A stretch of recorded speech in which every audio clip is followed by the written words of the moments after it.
Control rent stabilization is an issue that I'm fairly familiar with from being in Tacoma Park. I'm a firm supporter of rent stabilization, and I will be drafting, in fact have drafted, a bill which I'm going to circulate to my colleagues and folks in the community to begin this discussion. I'm trying to craft something which addresses a wide range of concerns that I've heard. And so just to give you the outlines of what I'm proposing, would be a bill that would allow rent increases up to the consumer price index as a matter of right. It would allow landlords to get increases above the consumer price index if they can demonstrate that they can't maintain the profitability that they've historically had. So that rent stabilization shouldn't erode their profitability and shouldn't be seen as a taking. So it allow them to maintain profitability. To address the concerns of new construction, where people are afraid if I open up my building and you put me under rent control tomorrow, how do I know what it's going to cost to operate? I'm suggesting that basically you give them 5 to 7 years to stabilize their operating expenses before they would ever come under rent stabilization. This is a proposal, and it's going to need discussion by the council, but I share the concern that you've raised that if you look at our affordable housing programs, we're talking about producing a few hundred units a year at best. We have thousands of people living in housing who are facing rent increases of anywhere from 9%, 16%, 37%, and I've heard 90% in one project in Bethesda. If we're going to maintain the diversity of this community, and we're going to maintain the workforce that works in this community, we're going to have to do something to maintain a base of affordable housing.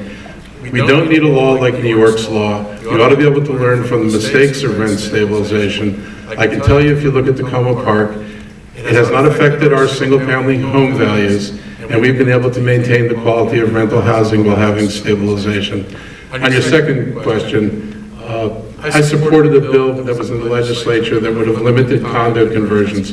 And Executive Leggett, when that bill was before the legislature 2 years ago, actually testified in support of it. And there's a bill in the legislature again that would provide similar protections. Yes, just quickly, I did bring some information that I wanted to share about rentals in Silver Spring. 49% of residents in Silver Spring rent. As a matter of fact, 19,200 garden and high-rise apartments are in Silver Spring. And the housing costs consume a large share of income for many Silver Spring renters. 41% of renters in Silver Spring spend more than 30% of their income on housing. So this is a very critical issue for the council to take up.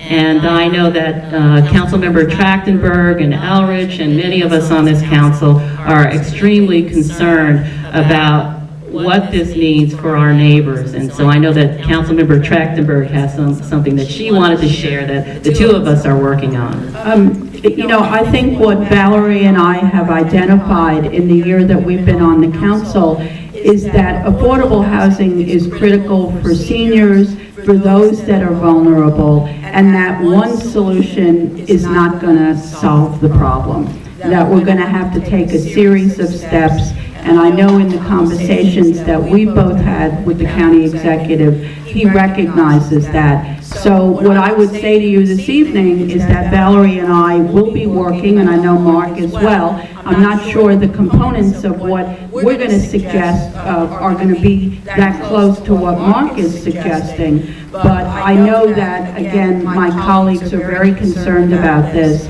And what I would, again, stress to all of you is that we believe the solutions are going to be generated by the community, that we have to work with all of you, and that includes the development community as well.